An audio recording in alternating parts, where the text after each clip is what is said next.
안녕하세요. 이슈이슈 애청자 여러분. 여러분과 함께 시장 이슈를 짚어보는 시간 이슈이슈 문을 열었습니다. 와, 지난주에 목요일 이후 이제 금요일장에서 이제 하락이 최대폭으로 온 것 같다 싶었는데 지난 월요일장을 보신 분들은 오늘 이슈이슈 하는 날이면 얼마나 좋을까라고 생각을 하지 않으셨을까라는 생각입니다.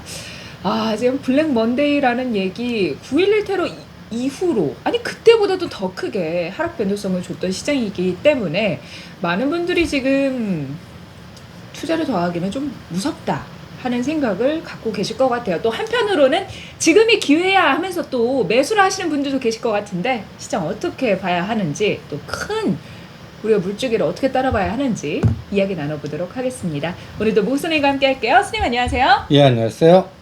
선생님 블랙 먼데이 사실 제가 옛날에 방송할 때도 서킷 브레이커, 사이드카 이런 거 다 터진 적도 있었지만 사실 이렇게까지 했던 적이 없거든요. 근데 선생님 주식 인생에서도 마찬가지 아닌가요? 마찬가지야. 그 9.12 테러가 풋 거의 890배 났거든. 이거는 10만 배. 그러니까 위클리 옵션이 생겨서 그래. 위클리 옵션. 그러니까 이게 알고리즘으로 죽다 보니까 그거를 죽이는데 또 청산 계속 들어가는 게 삼성전자, SK하이닉스 매도니까 하루에 10%씩 빠지고. 이거는 10년 안에 다시는 못 볼 것 같아. 근데 선생님 이렇게 변동성이 커진 거에 막 이제서야 막 방송들에서 엔캐리 청산 물량 막 그런 얘기들을 하잖아요. 근데 일부에서 제가 제일 궁금한 게 사실 뭐 진단은 많이 보셨겠지만 청산이 거의 다 됐다. 아니 뭐 70%만 됐다. 뭐 이런 얘기들이 있어요. 그래서 우리가 걱정이 되는 거는 이 정도의 변동성이 한 번 더 나올까에 대한 걱정인 것 같거든요. 그러니까 나는 2번은 나온 것 같고 이게 전체 비중이 얼마인지는 모르겠고 그거는 지금 언론에서 나오는 부분 난 다 추측성 같아. 축소? 추측하는 추측성. 어디에 폭탄이 숨어 있는지는 터져야 나와. 근데 이제 외국 하우스가 터졌다 분명히 터진 데 있을 거거든. 이 정도 변동이면 파산한데? 근데 나오질 않아. 근데 그 파산이라는 게 나 파산했다 이렇게 하진 않잖아요. 아니 그러니까 파산했다는 얘기는 걔네들이 갖다 얘기해서 그냥 끝났다는 거야. 그런데 대부분 그쪽 세계에서는 어느 A 펀드, B 펀드가 파산되면 그 돈 꿔준대. 프라임 브로커 역할 애들이 걔네들이 그걸 인수하거나 뭔가 그 작업을 해. 그래서 노출되지 않고 숨기면서 끌고 가는 경우가 대부분이야. 터졌다는 얘기는 벌써 충격 이제 나왔다는 얘기. 오히려 그 터졌으면 나는 편해. 오히려. 그러니까 예를 들어서 러시아 디폴트 선언하면서 롱통 캐피탈이 파산됐을 때 그때 연준이 의장이 그린스펀이었거든. 모건 스탠리, JP 모건 이런 다 팔 비틀어갖고 협박해갖고 증거금 대줬어. 그래서 살아났거든. 지금 우리나라는 몇 개 파생 상품 하우스들이 일단 거의 파산각으로 이제 노출이 된 데가 있고 이제 나온 데 다 있어. 그런데 외국이 없어. 그러니까 외국에서는 그렇게 크게 손해를 본 데가 없다는 의미로 아니야. 이 정도 변동 나면 벌써 파산각이 나온 데가 있을 거야. 그런데 내가 생각하기엔 누가 엎어서 끌고 가는 거야. 그거를 대놓고 이렇게 그때 막 팔을 비틀어서 증거금을 대준 그런 외부로 나타나는 게 아니라 그냥 속에서 아름아름해서 그들이 끌고 간 것마저 터지면 이제 문제가 되는 거지. 그걸 인수한 쪽도 문제가 되면은 그치. 이제 연쇄 도미노처럼 더 커질 것이다. 그러면 나는 잠정적으로 네. 이제 2번, 3번째는 여기서는 안 나와. 지금 9월 20일이 굉장히 중요하거든. 네. 9월 20일. 9월 20일이 추석 이후. 연준이가 금리 결정하는 날이야.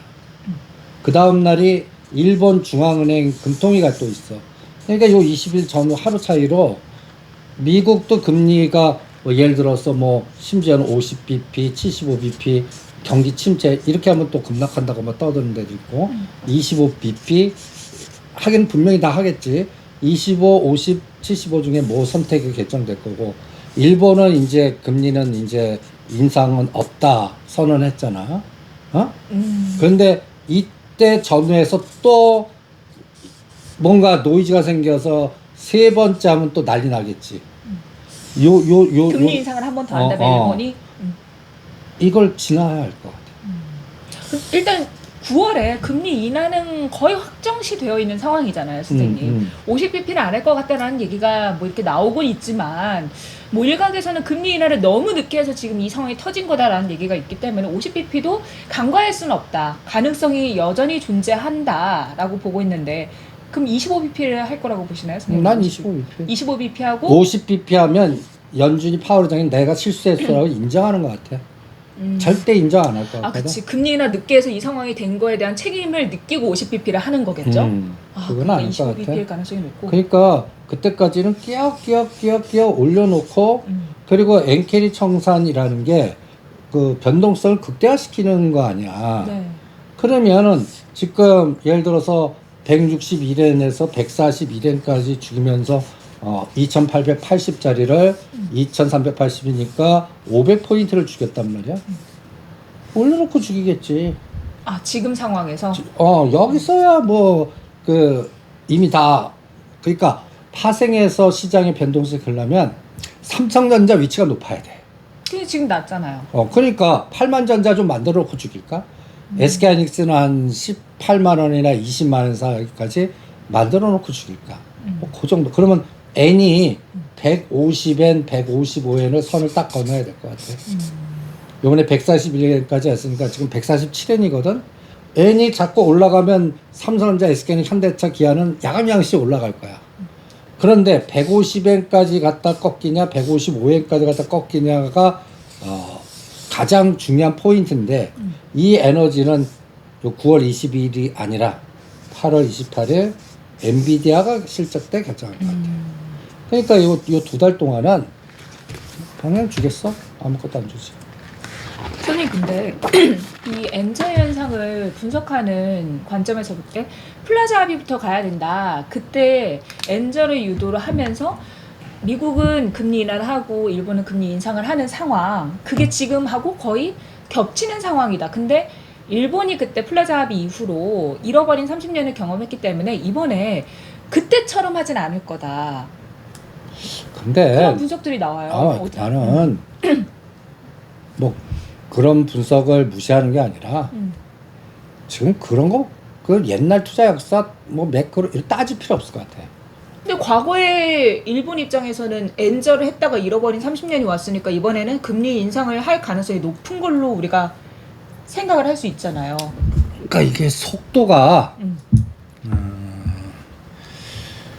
일본 그러니까 간단히 얘기해서 일본 그 중앙은행 총재가 혼자 결정하는 부분은 아닌 것 같아. 같이 회의를 하겠지. 우리도 금통에서 회의 같이 하죠. 아니 그것보다 그 뒤에 정치권의 주요 물줄기들이 결정할 것 같아. 그러면 여기서 3번 연속을 한다는 얘기는 뭔가 터졌다는 얘기야. 뭔가 경제적으로 미국에서 터질까, 유럽에서 터질까, 아니면 중국이 터뜨릴까. 침체가 터진다는 말씀이신 거예요? 침체의 지표가 나타난다? 그래서 나는 지금 추적하는 게 그 상업용 부동산. 근데 이 부동산은 선생님 금리 인하하면 안정화된다라고 우리가 생각을 하고 있잖아요. 아니, 그러니까 터질 게 엔캐리 빌려다가 지금 뭐 여러 가지 상품에서 안 터진 게 상업용 부동산이야. 지금 투자한 측에서 엔캐리라는 건 지금 엔화 자금 지금 추적하는 사람들 보면 쟤네들이 이쪽 해지를 안 할 정도로 내가 답답한데 이미 다 돼 있어. 다 스며들어 있어. 엔이 여기저기에. 그래서 우리나라 청사는 어떻게 되면 삼성전자, SK하이닉스, 삼분봉, 엔캐리의 삼성전자 매수에 다른 파생 상품이 미결제가 어디가 늘어나 이거 갖고 봐야 돼.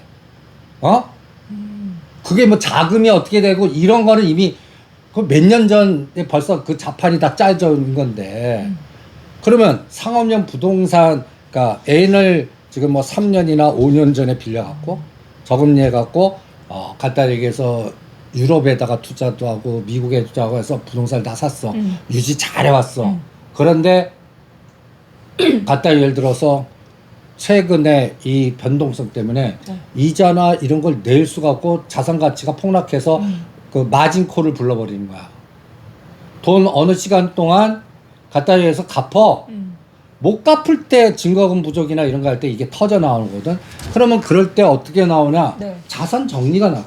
부동산 시장도 이자 비율을 조달하지 못하면 여기가 다 채권도 연결돼 있고 이게 이 구조가 무너졌다는 얘기야. 근데 여기는 아직까지 안 무너 지금 터진 데가 없거든. 네. 한 1년 전에는 이거 SUB인가 SVB 그 지방은행 파산해 갖고 지방은행 이거를 지금 추적하고 있어. 뒤져보고 있어. 만약에 이게 부러지면 그럼 이게 3차가 나오는 거야. 그럼 우리는 130엔을 봐. 근데 이때는 우리나라 원달러가 강세가 아니라 약세로 더 튈 거야. 우리도 미국 부동산이나 이런 것들이 엮여 있거든. 그러니까 이 3차 청산은 난 솔직히 안 나왔으면 좋겠어. 저도 안 나왔으면 좋겠어요. 그래서 그거 판단은 나는 9월 20일 날 할래. 9월 20일? 그전에는 나는 만약에 이걸 디자인해야 되는 애들이 있다면 까꾸로 올린다. 아니 근데 그래서인지 일단 미국 시장에서 이게 또 선생님 근데 제가 뭘 말씀드리려면 미국 증시가 올랐어요라고 하는데 아니 이게 또 하루 오르고 하루 빠지고 하니까 금요일장 기준 이제 미국 시장은 올라서 마감을 했는데 또 토요일에 하락을 할까봐 무슨 말을 못 하겠어요 선생님. 아니 지금 그런 저항이 계속될 거야. 연속성은 없다고 봐. 근데 선생님 말씀에 따르면 3차 공격이 이루어진다면 증시를 좀 올린 다음에 할 거다라는 거잖아요. 그러면 3차 공격의 가능성이 없으면 증시를 올리지 않을까요? 올려. 그런데 두 달 동안 삼성전자 지금 요게 7만 100원까지 빠졌어. 네. 8만 8천 원에서 죽인 거야. 나 8만 원도 제대로 못 갈 것 같아. 올라. 그런데 올라올 때 이렇게 가는 거지. 7만 5천 원, 7만 3천 원, 7만 6천 원, 7만 2천 원, 7만 7천 원 오르잖아. 오르잖아. 7만 8천 원, 또 7만 3천 원. 요 점으로 보면 오르잖아. 그러다가 어느 날 8만 원 칠 때 이때가 9월이나 10월 되나 보자는 거야. 이 정도 에너지로 이거 얼마나 답답하겠어. 그리고 이걸 이용하는 파생시장은 요새는 어떻게 하냐면 미국 시장 까꾸로 해. 우리가 먼저 움직이잖아요. 먼저 주고 그러니까 급락할 때 땡겨버리고 미국 시장 오를 때 엎어버리고. 오늘은 막판에 그나마 SK하이닉스를 17만 원까지 올려놨어. 나 18만 원부터 때릴래. 요 만 원을 주는데 다음 주에 주는지 한 달 후에 주는지. 그러니까 SK하이닉스도 나는 요번에는 요가 17, 8만 원에 샀거든.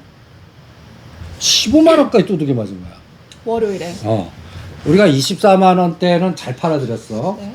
여기서 또 하나 18만 원대 눌렀다가 요번에 20만 원 갈 때 요때도 이상하다 파생시장에서 잘 팔아줬어.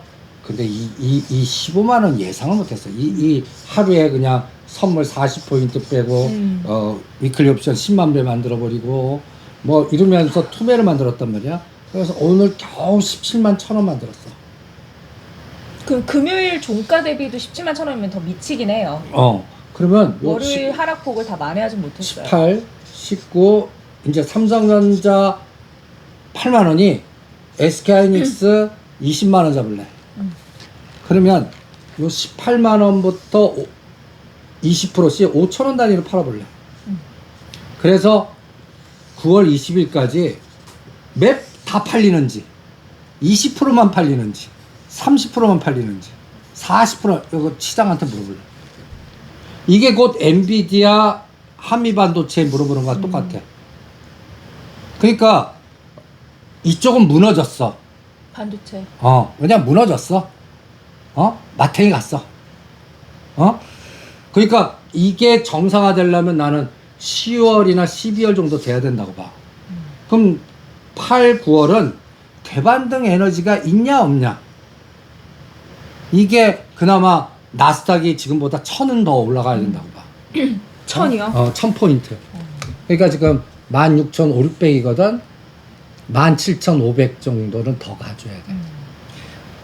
그게 안 가면 가다해서 인공지능, AI, 그 소부장 이거에 대한 그 노이즈가 개선이 됐다는 게 아니야. 계속 끌려가면서 그럼 주도주는 딴 거야. 이제 그럼 반도체가 아닌 다른 섹터. 다른 섹터 지금 봐서 계속 다른 섹터 갖고 있는 바이오 이런 쪽으로 움직이고 바이오, 건설.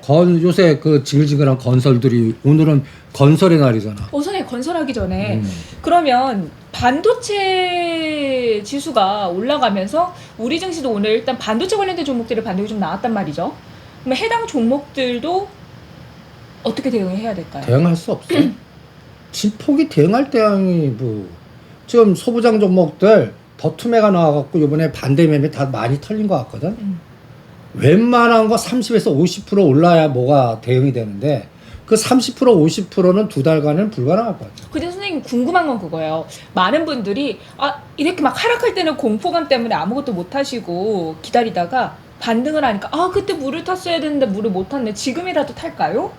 라는 부분이거든요. 나는 있는 거나 이번 대반등 때 잘 치고받거나 하시지 이 다음에 예를 들어서 3차는 그걸 또 죽는다는 얘기거든. 그러면 지금 물 탄 게 또 반토막 돼봐. 그러면 그건 재기불능이잖아. 그거를 확인을 할래 10월 달에. 그러니까 늪에다가 물 안 탈래.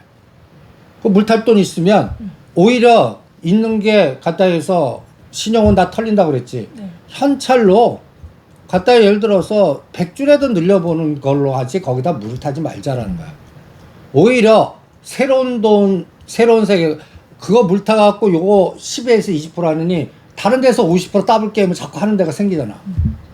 그쪽에서 나는 그 돈을 사용할래. 지금 귀중한 현금이거든. 이거를 늪에다가 왜 자꾸 집어넣어? 그러니까 한미반도체가 13만 원, 삼성전자 8만 전자, SK하이닉스 19만 원, 20만 원이 저항이 아니라 지지가 되면서 여기서는 또 엔비디아가 나오겠지. 네. 엔비디아 120불이 저항이 아니라 지지가 되면서 모든 소부장이 정상화됐을 때 그때 오히려 물 탈래. 이걸 10월에서 12월 확인하자고. 만약에 지금 엔비디아가 120불이 조절되면서 70불 방향으로 하면 어떡해? 다음 선생님 실적 발표 때 실적이 잘 나오든 아니든 사실 그 세력 마음에 따라서 실적이 잘 나와도 떨어뜨릴 수 있고 실적이 안 좋아도 올릴 수도 있고 그런 거잖아요. 아니 그러니까 난 실적 안 나와도 올려야 된다고 봐. 지금 위치에서는. 그러니까 그게 확인하면 할래. 그 사이에 아직까지 대통령이 누가 되나 이거 아직 리스크도 남아 있고 네. 미국과 중국 간의 관계가 어떻게 되나도 남아 있고 나는 다음에 최대 악재는 중국이 대만 침공을 봐. 그거는 삼성전자가 반사이익은 받을 수는 있겠지만 그 순간적인 거는 우크라이나 러시아 전쟁 저리 가라요. 지금 중국이 그 카드를 쓰면 절대 안 돼. 근데 2025년, 2026년이 가장 확률이 높아. 이거 넘겨야 돼. 왜 그때가 가장 높아요? 시진핑이 선언한 내용이 있어. 2021년부터 2030년 사이에 하나의 중국 공동 부여하면서 뭔가 그 선언한 게 있는데 근데 이때를 대만을 공격한다는 얘기는 중국 내부가 썩었다는 얘기야. 그러면 위기 국면이 있었다는 얘기야. 거기도 부동산이야. 그 외부의 적을 만들기 위해서 공격을 한다는 그 말씀이시죠? 선택을 할까봐. 절대 그 선택이 안 들어와. 미국이 엄청 때려도 별 신경 안 쓰고 그냥 스무드하게 넘어야 되거든. 이게 2025년도 상반기야. 미국 대선에서 누가 되든 중국과의 관계가 개선될 가능성은 없을까요? 없어. 트럼프가 내가 대통령이 안 되면 경기 망한다 뭐 이런 얘기를 그건 했다는 뭐 경기 무슨- 침체온다 막 이렇게. 무슨 소리라도 못해. 그러니까 어떤 분이 대통령이 되든 중국 내부 사정에 그 거의 경기 침체로 인한 그 천안문 사태 같은 폭동 같은 게 나오면 안 돼. 지금 중국 보면 뭔가 정상적인 시스템으로 돌아가는 것 같지가 않아. 그래서 가장 중요한 게 중국 일자리라든지 청년들이 들고 일어나면 어떻게 해. 그래갖고 이 부분이 나는 내년 6월까지 검증이 좀 들어가야 될 것 같아. 그래서 지금 말은 안 하지만 지금 가장 크게 내상을 입은 투자자들이 중학 투자자들이야. 중국 투자자들. 뭐 미국이나 딴 데는 많이 급등했다가 토해내는 부분이고 딴 데 뭐 인도나 다른 나라는 괜찮은데 중국은 썩어 들어간다고. 이렇게 떨어져. 그러니까 사람들이 예를 들어서 반토막 때도 열심히 복구하려고 그래. 반토막이 60%, 70%, 80% 되지. 그러면 이게 뭐가 되냐면 그냥 저가 꺾어. 물탈 생각도 없어. 그냥 뭐라 그럴까? 그냥 마비 상태. 지금 중국 투자자들이 거의 그 뭐라 그럴까? 뭔가 이렇게 울분에 차고 뭔가 하려고 하는 의지도 없는 상태가. 그로기 상태. 거의 아웃 상태야. 그런데 그 과정에서 중국 지도부가 대만 카드를 쓰면 안 돼. 이게 나는 내년도 상반기에 최대 리스크 같고 이게 확인이 되지 않는 한 나는 중국 투자는 아직도 하고 싶지 않고 네. 그냥 홍콩 쪽 관련된 ELS나 이번에 한번 판 거 이것도 지금은 안 할래. 지금은 안 할래. 홍콩 H 그 투매 나왔을 때가 5,000원이었거든. 10,000원까지 갔거든. 한 7,000원이나 그걸 깨면 좀 볼까? 지금은 안 할래. 알겠습니다. 자, 선생님 일단 그러면 우리 증시에서 반도체는 기스가 났고 흠집이 났고 그 이후에 이제 지금 8월, 9월은 반등하는 되돌림 파동에 있는 증시다라고 하셨는데 지금 같은 상황 속에서 오히려 되돌림 파동을 좀 크게 가지고 가는 종목이 이제 업종 섹터가 보면은 전기차 관련된 종목입니다. 자, 미국 시장에서 테슬라, 리비안, 뭐 루시드, 니콜라 다 전기차 관련된 종목들이 상승을 했고 우리 증시에서도 어쨌든 에코프로 관련주들이 상승을 했는데 이동재 전 에코프로 회장이 광복절 특별 사면 명단에 포함됐다. 그래서 오르는 것 같다. 뭐 기대감이 있다라는 얘기가 있어요. 근데 좀 이와 동시에 그 전기차 화재가 선생님 최근에 그 아파트 지하에서 나면서 제 주변에도 보면 전기차 살려고 했던 사람들이 전기차 위험해 사면 안 되겠어라는 분위기가 좀 확산되고 있거든요. 아니 근데 나는 네가 질문하는 게 인지가 안 되는 게 오늘 올랐 뿐이지 전기차 박살난 다음에 오르는 건데 체감 지수가 있냐? 아니 그러긴 한데 이제 그러면 전기차가 좀 올라갈까 이제 좀 다시 반등에 나서 줄까를 여쭤보려고 하는 거죠. 나는 그냥 빠져나오자 전략으로 바꿨어. 그냥. 그래서 저는 만약에 반등에 가면은 지금 좀 거래량이 터지고 나와준다면 뭐 단기 반등에도 뭐든 좀 들어가는 게 괜찮을까 아니면 전기차 수요에 대한 좀 감소가 우려되는 상황이 있으니 좀 지켜봐야 될까를 여쭤보려고 했던 거거든요. 나는 에코프로를 8만 7, 8천 원에 사자였거든. 선생님 그 되돌림 파동이라도 선생님 들어가 보자라고 했어. 하셨잖아요. 그래서 근데 이번 급락파동에 에코프로가 얼마까지 빠졌냐면 8만 원 초입까지 빠졌어. 오늘 9만 원에 반 털자고 했어. 그냥 가장 중요한 게 우리 한국의 아파트 가격을 건드리면 안 돼. 지금 이제 뭐 전기차의 캐즘 얘기 이게 아니야. 간단히 얘기해서 그 지하 주차장의 화재는 니꼬로 이꼴 아파트 가격 그다음에 전기차 지하에 대지 마.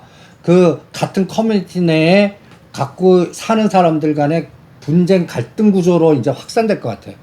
아니 나는 내 돈 대고 사는데 예를 들어서 왜 지하 못 되게 하느냐? 위험한 폭탄을 왜 하냐? 지상으로 가든지 하지 마라. 그러면 그 갈등 구조들이 근데 이게 커뮤니티에서 벌써 번지기 시작하는 것 같아. 그러면 너도 나도 전기차 그리고 이 전기차 과정에서 그 어떤 거는 1억 비싼 거에 그 벤츠인데 이게 보니까 중국산 네, 그랬다면서요. 이거에 10이 바깥에 있는 배터리를 썼대요. 그거는 지금 보면 다 중국한테 M&A에 대한 기업이기 때문에 그래. 중국 독일 기업 자동차들이 지분이라든지 이런 게 그런데 또 이게 어떤 현상을 나타내냐면 전기차에 대한 신뢰감이 갖다 예를 들어서 아니 안 사지. 약간 이 부분의 의사결정을 뭔가 변화를 줄 수 있는 게 뭐가 나오겠냐. 아, 전기차를 사게 만드는 거. 변화. 전기가 싸지고 안전성에 대해서 확신이 있어야죠. 안전성 이건 중국 배터리는 계속 들어갈 것 같으니까 가격이 항상 가격이 싸야지. 초월할 정도로 싸지 않는 한 이제는 사람들이 그 수요를 유발시키지는 않을 것 같아. 네. 가격이 싸도 저는 좀 안 사고 싶을 것 같은데. 그 네 거로는 뭐야? 하지 마자 하는 거지. 그리고 한 미국도 대통령 누가 되나 보면서 그때까지 에코프로가 난 이번에 10만 원 정도까지 기다리려고 그랬었거든. 근데 이 우리나라 부동산 가격에 가장 민감한 커뮤니티의 전기차가 이게 그러면 또 충전 관련된 거, 냉각 관련된 거, 그 다음에 전기차 보유자와 현재까지 보유자와 그 다음에 그걸 보유자하는 사람들의 갈등. 그럼 신규 사람들이 저렇게 대판 싸워보면 누가 또 신규로 들어가 뭐 여러 가지 노이즈 이런 것들이 최소한 1년은 갈 것 같아. 이게 줄어들 것 같진 않아. 그럼 만약에 해리슨 후보가 당선이 된다고 해도 2차 전지 섹터는 여전히 불확실성이 큰 상황이다라고 봐야 될까요? 왜냐면 트럼프 같은 경우는 그런 뭐 석유나 이런 쪽이고 해리슨 쪽은 친환경 이쪽이잖아요. 그래서 나는 이거를 CDMO로 바꿨어. CDM으로? 어. CDMO? 아, 그 위탁 생산 바이오. 1년 동안은. 왜 갑자기? 아, 2차 전지는 그래서 숏 하지 말고? 그러니까 일단 빠져나오고. 그럼 선생님, 에코프로를 포함해서 LS 머티리얼즈 이런 것도 2차 전지 섹터에 좀 들어가잖아요. 근데 지금 현재 가격에서 좀 데미지가 큰 분들은 추가 투입하지 말고 늪으로 그냥 냅뒀다가 시간 1년 정도 오히려 10% 정도 마이너스는 털라고 그러겠어. 마이너스 10. 근데 마이너스 2, 30은 냅둬. 물 타지 마. 근데 시간은 1년 이상 걸릴 것 같다. 그리고 마이너스 10이나 지금 산단가 그자면 그냥 빠져나오자. 그거를 그 돈을 CDM으로 가라? CDMO라든지 오히려 우리나라 주택건설 또 대왕고래 원전 우주항공 뭐 이런 쪽에서 아직 남아있는 쪽으로 오히려 가는 게 더 나을 것 같아요. 바이오 쪽으로 좀 가자라는 말씀이신 것 같은데 우리가 금리 인하에 대한 기대감이 있으면서 바이오 관련된 종목들이 상승을 하고 또 최근 코로나가 다시 재확산이 되면서 진단키트 관련된 종목들도 움직이잖아요, 선생님. 그래서 진단키트는 나는 시젠이나 PCL이나 슈젠텍은 이미 한 단계 올려놓고 또 조정 중이고 난 그쪽은 옛날 녹십자 MS도 많이 올랐어요, 선생님. 독자 MS는 오늘부로 100% 다 팔아라고 전략이 나갔고 그러면 약국 가서 제일 많이 팔리는 게 또 제일 많이 주는 게 또 이름 까먹었다. 진단키트? 진단키트. 약국에서 제일 많이 주는 진단키트가 있어요? 진 매트릭스. 아니 진맥트리스는 약간 또 다른 거야. 원숭이 관련된 거고 코로나 하면 근데 코로나 하면 옛날에 막 콜대원 이런 것도 갔잖아요, 선생님. 그건 또 다른 개념이고. 열나니까 해열제 이런 거 갔었는데. SD 바이오 센서. SD 바이오 센서. 요번에 SD 바이오 센서를 제일 집중 공략을 하자 그랬어. 오늘도 사자 그랬어. 오늘도. 이 그래프 보면 박살나는 그래프거든. 오히려 진단 키트 쪽은 나는 종목을 SD 바이오 센서 원픽 해갖고 이 종목만 할래. 그럼 선생님 PCL 보유하고 계신 분들 매도? PCL은 따라가려면 근데 이제 그러니까 항상 이런 종목들은 떨어질 때 이미 단기적으로는 지금 그래도 좀 올랐단 유지가 되고 말이야. 있어요, 1900원까지 위치가. 갔단 말이야. 요번에 1000원에서 8, 90% 올랐단 말이야. 1800원 오히려 대드 잡을래? 1,800원 대도 1800원 깨면 끊어. 반. 그리고 2, 300원 이런 것들은 순식간에 조정하거든. 그럼 다시 파도 타기 전략. 그런데 나는 이쪽보다 요 PCL은 벌써 저점에서 80% 올랐거든. 네. 우리가 찍어드린 SD 바이오 센서는 지금 한 9,000원짜리가 12,000원이니까 한 30%잖아. 이건 뭘 생산하는 회사예요? 얘도 진단 키트. 얘도 진단 키트예요? 어. 오. 진단 키트. 그리고 마스크 이런 쪽은 안 되겠죠? 항상 코로나 하면 우리 그때 마스크 관련주도 근데 요새 약이 하도 개발돼서 마스크나 격리나 이런 상태로 가진 않잖아. 격리는 안 한다고. 그러니까 그거는 알아서 껴라 분위기니까 나는 마스크는 안 할래. 그 ST 바이오 센서. 그리고 선생님 최근에 그 비만 치료제였나? 해서 블루엠텍이 엄청 뜨거운 이슈로 오늘 부상을 하고 있어요. 너는 오늘 내가 다 팔으라는 것만 질문하냐? 블루엠텍 많이 상승을 했죠 단기간에 진짜로. 이건 벌써 10,000원짜리가 80% 올랐어. 요새 어떤 테마든 간에 80% 더블 일주일 만에 간 거는 하지 말자. 그 사람 심리가 더 잘 가면 챙기고 싶은 마음도 들지만 그래도 그나마 내 계좌에서 빨간불이 켜주는 애가 얘밖에 없으니까 좀 더 지켜보고 싶은 마음도 들거든요. 그러면 예를 들어서 뭐 100% 팔아라는 걸 뭐 70% 팔고 30%만 어느 선만 깨지 않으면 계속 갖고 갈 그런 건 스스로 알아서 해보시죠. 오히려 블루엠텍 다 팔아갖고 녹사 MS 다 팔아갖고 오히려 차백신 연구소, 그 다음에 차바이오텍, ST팜, 삼성 바이오로직스 팔아갖고 셀티움 팔아갖고 이 CDMO가 조 단위가 필요해. 투자하는데 웬만한 기업 못해. 그러면 미국의 공장 CDMO를 갖고 있는 기업들 명단이 몇 개 안 돼. 그 중에서 안 간 것들로 찾아가는 게임이 오히려 나을 것 같아요. 근데 왜 갑자기 CDMO를 주목하자고 하시는 걸까요, 선생님? 이게 위탁자 주문 제작 방식 그거. 일단 네. 소설 쓰기, 스토리텔링 만들기가 제일 또 쉬워. 그리고 사람들 하면 쫙 끌어당기가 있어. 그리고 가치 투자 성격의 억 단위로 할 수 있는 그런 기초적인 회사들이야. 잡주들이 아니라고. 그러니까 시장을 만들 수가 있어. 그런 용으로 CDMO. 왜냐하면 삼성 바이오로직스가 1등이거든. 그리고 이런 것들이 2차 전지 미국 공장 투자에 초기 할 때 그런 어떠한 에코프로, 에코피로, BM 같은 종목이 네. CDMO에서는 삼바, 셀트리온, ST팜, 차바이오텍 이런 대장을 만들 수 있는 그런 그렇게 구조를 갖고 있는 그런 섹터도 드물어. 그러니까 이런 것들이 금리 인하 시대에서는 해볼 만하지. 차바이오텍도 제가 오면서 보니까 그 이번에 월요일 급락 이후로 그 낙폭을 다 만회하긴 했더라고요. 17,000원 선까지 올라왔던데. 아니 그러니까 이런 종목은 내가 흘러갈 때 이걸 왜 팔아야 됩니까? 오히려 더 사거나 냅두라 그랬잖아. 그러다가 갑자기 이런 종목은 바닥에서 간째 블루엠텍이 8, 90 올라지. 블루엠텍이. 쳐봐도 80에서 더블 오면 그때나 치고받고 하자고. 그게 20,000원에서 25,000원. 거기에서만 대응하자고.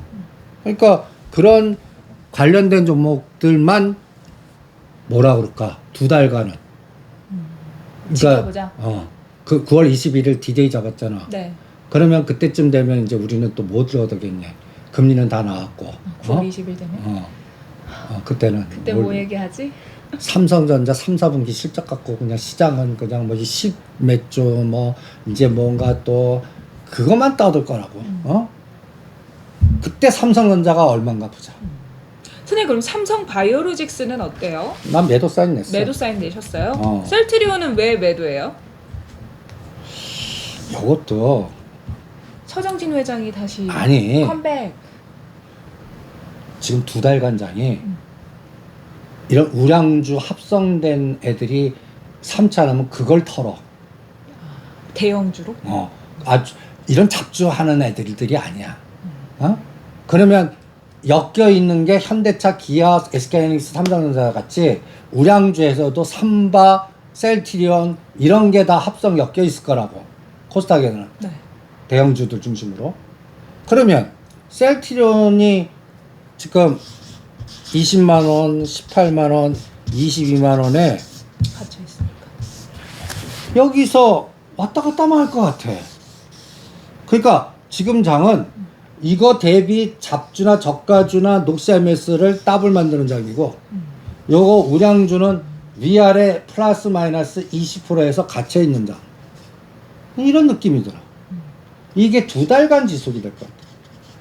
이게 방향을 타고 뭔가 추세로 가려면 어떤 형태가 나와야 되냐면, 아, 이제 지수 됐고, 엔비디아 바닥 들어왔고, 그 다음에 이제부터 청산 없고, 환율 안정됐고, 외국인들 이제 추세 매매 전략 나오고, 이런 세상이 돼야 될 것 같은데, 그 트리거가 3, 4분기에 삼성전자가 8만 전자가 나오면서 이제 9만 간다, 10만 간다, 진짜 이게 보여줘야 되는데, 10월 달에 실적 서프라이 나왔는데 7만 초입에 있어. 만약에. 그러면 벌써 맞았다는 얘기거든. SK하이닉스가 또 15만 원, 16만 원이 있어. 3, 4분기 실적 나올 때. 그럼 그때부터 땡길 수도 있잖아요. 물론 그때부터, 그러니까 그때 확인하고 하자고. 그때 확인하고. 그 사이에는 일단 팔아볼래. 대형주는 피하고 수익이 났으면 그때그때 챙기고. 그러니까 왜 그런 느낌이 드냐면, 요새 파생의 변동성이 하루에서 10에서 20이 순식간에 왔다 갔다 가요. 이런 적 없어. 그만큼 잘 알아보고 놀란 것은 속도 보고 그냥 깜짝깜짝 놀라는 거야. 그리고 올라도 믿지 못하는 거야. 떨어지면 또 공포야.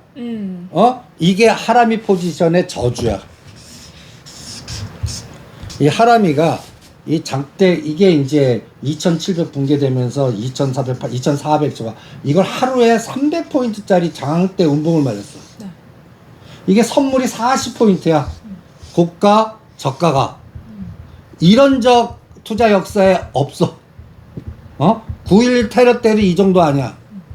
그런데 이거를 중심으로 요새 바닥에서 순간에 20% 올랐다가, 어저께 딱 보니까 이거 땡긴 것 같아서 샀는데 오늘 하루 만에 10포인트 올랐어. 다 때리라고 그랬거든. 그러고 나서 또 죽여. 미국 시장 올랐는데 죽이고 빼면 땡기고 하면서, 나는 최악의 경우가 뭐냐면, 여기가 상단이고 여기가 2650, 2350 치면 이게 두세 달 갈까봐. 요 캔들이 요 안에서 이 장대 음봉 하나 안에 20개가 요 안에만 왔다 갔다 하면서 꽂혔다 생각해봐. 시가상의 수익률 안 난다는 얘기야. 끔찍했다는 얘기야. 이거를 하라미 포지션이라고 그래. 이 하라미가 일본어인데 포화형 패턴이라고 그래. 포화형은 한자인데 우리말로 하면 임신형 패턴이야. 배가 불뚝 이렇게 나왔다는 얘기야. 이 얘기는 뭐냐? 방향성 안 주고 변동성만 준다는 얘기야. 그럼 이런 장에서는 대형주 못 가. 이용 나가는 장기판의 말이 더 확대가 된다는 얘기야.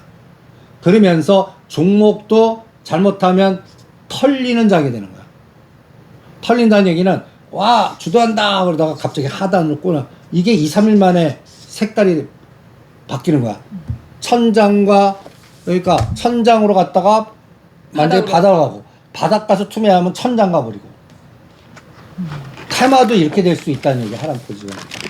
이럴 때는 어떤 전략이 나오냐면, 악재 때 투매 때 사야 돼. 요번에도 전쟁 관련주에서 우리 스페코 봐봐. 불성시 공시 발표하고 할 때 투매 나오고 막 해갖고, 한번 실제 한번 이런 게 인간이 가능하겠니? 한번 상상을 해봐. 내가 이날 질문을 제일 많이 받았어. 투매 나왔을 때. 7월 11일이야. 엔켈이 시작한 날이야. 종합주가 꼭지치고 막 3천 간다 떠드는데 이 종목만 왼수같이 불성시 공시법이라 하면서 그날 급락해갖고 뭐 요때 3천 한 4,500원에 사신 분들이 꽤 많았어. 2,900원. 손절해야 됩니까? 이 질문을 제일 많이 받았어. 냅두라 그랬어. 매수도 하지 말지만 냅두세요. 불성시 공시당하는데 이거 상장 폐지 대상은 아니니까 냅둬라. 또 그때 요새 또 최근에 그 하이스트리나 몇 가지 기업들이 한국가스공한테 고소당해갖고 그냥 법원 판결 나와서 2018년 갖고 했대 투매나 냅두라. 이것도 보시면 그리고 나서 한 달간 바닥 거래량 없이겨. 그러다가 갑자기 2,800원, 3,000원짜리가 5,000원까지 가. 5,000원까지. 왜? 전쟁. 이거 실제로 우리가 상식적인 사람이라면 7월 10일 날 손절해갖고 딴 거 가시는 분들 꽤 많았을 거라. 다 털렸지 그러면. 근데 이게 그쵸. 지나 보니까 이게 바닥에서 7, 80% 올라. 5,000원대 사지 말고 절대 다 때리라고 그랬단 말이야. 이게 인간적 사고로 이게 견딜 수 있어? 근데 이게 지금 시장이 이런 패턴으로 가고 있어. 이런 종목들 중심으로. 그러니까 악재 때 뭘 하려고 생각하지 말고 오히려 이 종목이 좋은 지속 가능성이거나 가격 메리트 있으면 금액을 딱 사봐갖고 오히려 무슨 한참 지난 다음에 다른 테마로 뭐 급등할 때 오히려 따라가지 않고 던지는 그런 상황이 지금 시장에서는 일어나고 있어. 그러니까 인간이 하면 안 되는 시장이야. 알고리즘 로직을 만들어 갖고 급락하거나 어느 가격 tum에 나올 때 사서 네. 갑자기 급등할 때 오히려 그러니까 소부장도 그냥 여기서 흘러내려가 냅뒀다가 30%나 50% 오를 때 내 산단가 아직도 멀었어도 그때 반을 끊어갖고 다시 사면서 물량 조절이나 하십시오라고 두세 달은 왜 하냐. 그런 에너지밖에 안 보이기 때문에 그래. 거기다가 늪에다 또 물타기도 그렇고. 그러니까 지금 시장은 실전에서 인간이 하기가 제일 어려운 장이야.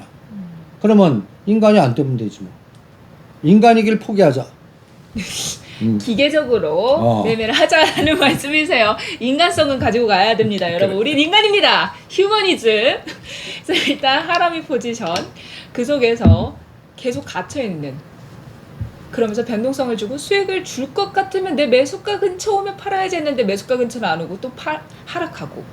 또 매수가 근처 오면 팔아야지 했는데 안 오고 하락하는 이런 패턴 속에서 그러니까 여러분들이 대응을 잘 하셔야 될 것 같아요.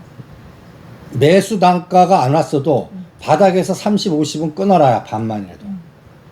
오늘 그 종목이 있어. 다원 넥스뷰. 다원 넥스뷰. 다원 넥스뷰 가기 전에 바이오 조금 정리하고 들어갈게요, 선생님. 선생님께서 앞서서 삼성 바이오로지스랑 셀트리온 관련 종목들은 대형주는 파는 게 좋다라고 하셨는데 지금 SK그룹에서 선생님 실적이 좀 잘 나온 SK 바이오팜은 그래도 지금 9만 원 선까지 많이 올라왔어요. 근데 SK 바이오사이언스는 실적이 또 안 좋으면서 계속 하락을 하고 있거든요. 그러니까 이 두 종목은 어떻게 대응을 할까요? SK 바이오사이언스는 포기. 선생님 하락할 때 오히려 사자고 하셨잖아요. 안 좋을 때 사자고 하셨잖아요. 근데 SK그룹은 하락한 늪에서 안 해. 그 바이오팜만 우리가 10만 원, 7만 원 이렇게 설정하고 바이오팜만 그나마 SK그룹이었는데 요번에 그만 왔잖아. 10만 원대 터시라고.